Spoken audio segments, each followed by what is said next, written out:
Assalamualaikum sahabat disabilitas, kembali lagi bersama saya Kak Ara di Titik Terang Disabilitas, edukasi seputar dunia disabilitas.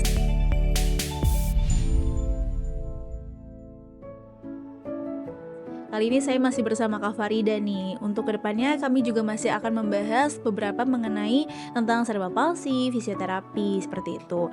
Nah, untuk kali ini kita akan membahas tentang positioning sehari-hari anak cerebral palsy. Nah, Kak Farida, bagaimana sih positioning untuk anak-anak cerebral palsy? Oke, positioning sendiri ya. Positioning sendiri adalah posturing. Jadi, postur seseorang itu harus, dipola. Kalau misalnya tidak terpola, dia akan mengalami beberapa gejala, yang akan datang ya. Jadi posturing.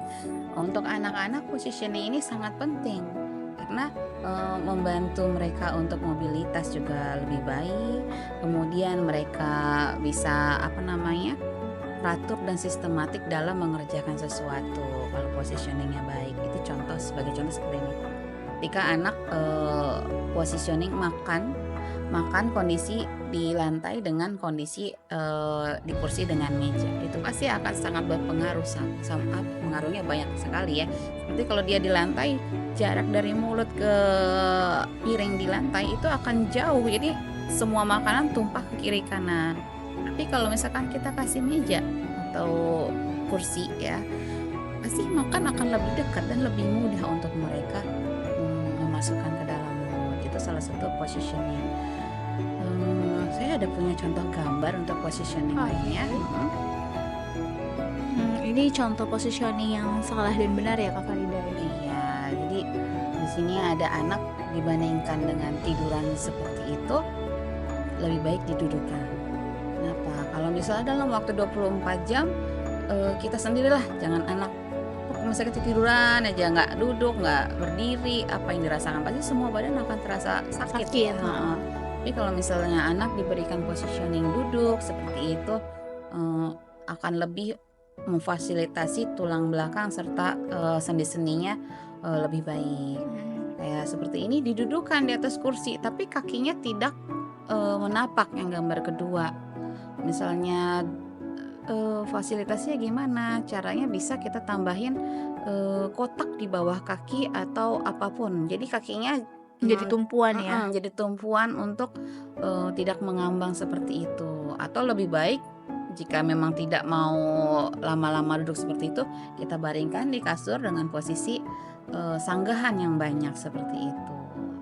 Di situ ada gambar keempat, itu posisi duduk juga kita fasilitasi dengan bantal atau selimut. Kita bisa, kalau nggak ada bantal yang tebal, bisa juga selimut kita gulung-gulung seperti guling dan posisikan anak duduknya kakinya sudut 90 derajat seperti itu.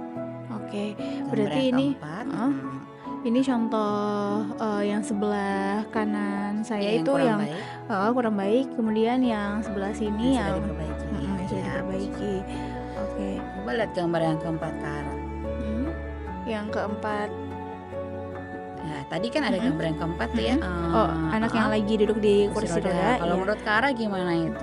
Itu kan tadi kan gambaran di sebelah sana itu kan udah hampir jatuh ya, dan posisi duduknya kan nggak baik. Kemudian kalau gambaran tadi di sebelah kanan ini posisi duduknya udah benar postur tubuhnya. Jadi pundaknya sudah nempel ke belakang, kemudian kakinya juga sudah nampak. Itu sih posisi yang benar ya. Secara kasat mata pun kalau kita lihat kayak tidak mengenakan ya gitu. Saya pribadi kalau melihat anak seperti itu akan kayak, aduh, saya perbaiki deh buru-buru gitu, daripada Benar. walaupun cuma 5 menit sementara gitu ya, tapi kita pengen anak itu dalam posisi yang bagus gitu, positioningnya. Oke, saya ada contoh gambar lainnya nih ke arah. Oke. Di sini ada positioning nih untuk sehari-hari ketika kita tidur gitu. Jadi di sini ada posisi yang pertama, bantalnya terlalu tinggi. Ya. Itu bisa kita lihat tulang belakang kita seperti apa. Ya kan, akan terlalu mendangak. Nah, yang kedua, posisinya tulang belakangnya turun karena bantalnya terlalu tipis.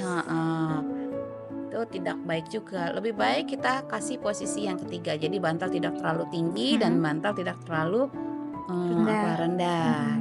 Sekarang kan banyak yang dijual bantal-bantal pola. bilangnya tulang belakang, tapi Mhm. memang itu mempengaruhi banget Mmm. mengurangilah dampak positioning yang buruk. Karena kalau misalnya positioning yang buruk itu bisa mengeluarkan Mempengaruhi ya? mempengaruhi dampak kayak Oke. kalau kayak gini kita bisa migrain, sering, sakit leher, sakit pinggang, atau apapun tuh bisa muncul karena pola positioning kita yang memang buruk, Mhm. kayak gitu. Oke, berarti, positioning itu juga diperlukan untuk orang-orang dewasa ya, bukan hanya untuk anak cerebral palsy saja Iya, ya? jadi semua, Oke. Nah, sahabat, seperti itu pembahasan mengenai positioning untuk anak cerebral palsy. Jika ada pertanyaan, silakan bertanya di kolom komentar. Saya Kak Ara pamit undur diri. Saya Kak Farida pamit undur diri. Salam Salam setara, setara, bergerak bergerak untuk untuk disabilitas. disabilitas. Wassalamualaikum Wassalamualaikum warahmatullahi warahmatullahi wabarakatuh. wabarakatuh.